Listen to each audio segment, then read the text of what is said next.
Assalamualaikum warahmatullahi wabarakatuh. Saya atas nama Fitri Handayani dari Universitas Muhammadiyah Kendari, Fakultas Keguruan dan Ilmu Pendidikan, jurusan Teknologi Informasi dan Komunikasi.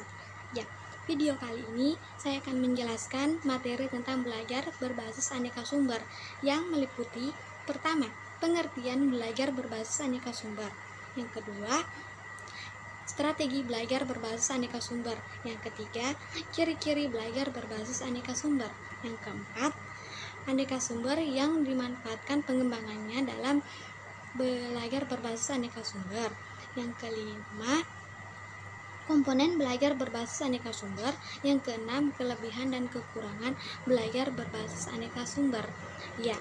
Untuk itu di sini saya akan menjelaskan satu persatu. Yuk saksikan video berikut ini. Pertama, pengertian belajar berbasis aneka sumber. Belajar berbasis aneka sumber merupakan suatu strategi belajar yang dirancang untuk belajar individual, belajar yang meliputi belajar terbuka, belajar jarak jauh, dan belajar luas dengan memanfaatkan aneka sumber belajar seoptimal mungkin. Yang kedua, strategi belajar berbasis aneka sumber. Yang pertama, di mana belajar, bisa itu di rumah, di tempat kerja, dalam mobil, dan sebagainya. Dua, kapan belajar. Di sini maksudnya bisa pagi hari, sore hari, malam hari. Yang ketiga, bagaimana cara belajar. Nah, itu dengan mengikuti strategi universitas terbuka dengan komputer, video, dan lain-lain. Tempat belajar bisa di lesehan atau ruangan kelas atau ruangan terbuka. Nah, yang kelima, bebas dari interupsi. Di sini terserah kalian bagaimana nyamannya. Yang ketiga, ciri-ciri belajar berbasis aneka sumber. Yang pertama, memanfaatkan sepenuhnya segala sumber informasi sebagai sumber pelajar dan memberikan kesempatan kepada pendidik untuk merancang kegiatan belajar dengan mempertimbangkan aneka sumber yang ada. Yang kedua, berusaha memberi pengertian kepada peserta didik luas dan aneka ragamnya sumber informasi yang dimanfaatkan untuk belajar.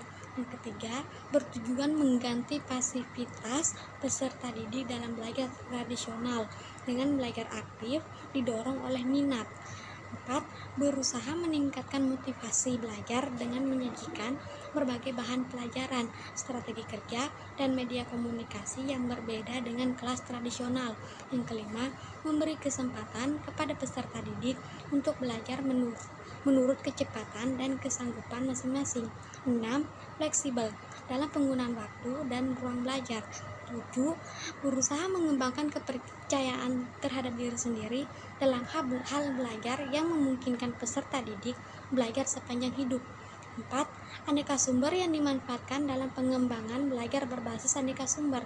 Yang pertama, pesan, yaitu informasi yang diteruskan komponen lain dalam bentuk ide, fakta, arti, dan data. Kedua, manusia, orang yang bertindak sebagai penyimpan, pengelola, dan penyampaian pesan. 3. Media, sesuatu yang menyimpan pesan untuk ditransmisikan dengan menggunakan peralatan, namun kadang-kadang dengan menggunakan dirinya sendiri. 4. Alat, sesuatu yang mentransmisikan pesan yang tersimpan dalam media. 5. Teknik atau strategi, prosedur atau acuan rutin yang disiapkan untuk menggunakan bahan, peralatan, lingkungan, dan orang untuk mentransmisikan pesan. 6. Lingkungan sekitar di mana pesan itu diterima. Yang kelima, belajar berbasis aneka sumber. Itu dengan baik apabila didukung oleh beberapa komponennya, yaitu: pertama, institusi yang memiliki komitmen terhadap strategi ini. 2. Adanya kerjasama yang baik antara akademisi, pustakawan, teknisi, staf komputer, desainer, dan administrator sebagai tim untuk memproduksi materi belajar. Yang ketiga, materi tidak harus digunakan secara bersama-sama. 4. Materi bersifat relatif, maka perlu improvisasi lebih lanjut. Yang kelima, produksi materi memperoleh penghargaan secara khusus. 6. Adanya evaluasi terhadap peserta didik. Yang keenam, yang terakhir, kelebihan dan kekurangan belajar berbasis aneka sumber. Yang pertama, kelebihannya dulu. 1. Dapat memanfaatkan aneka sumber belajar yang ada, baik di dalam maupun di luar sekolah. Yang kedua, bahan pengajaran dapat dipelajari di setiap saat, sesuatu kemampuan dan gaya belajar peserta didik. 3. Kecepatan menyelesaikan bahan pengajaran ditentukan individu peserta didik. Yang keempat, bimbingan dan bantuan yang diberikan pendidik lebih bermakna karena sesuatu dengan kebutuhan peserta didik. 5. Kesempatan belajar lebih luas dan fleksibel. Selanjutnya, kekurangan belajar berbasis aneka sumber. Yang pertama, strategi ini sulit diterapkan untuk semua jenis jenjang pendidikan karena strategi ini akan mengalami kesulitan bila digunakan untuk peserta didik yang masih relatif muda atau pendidikan tingkat dasar. Yang kedua, sangat tergantung pada mutu sumber belajar yang digunakan.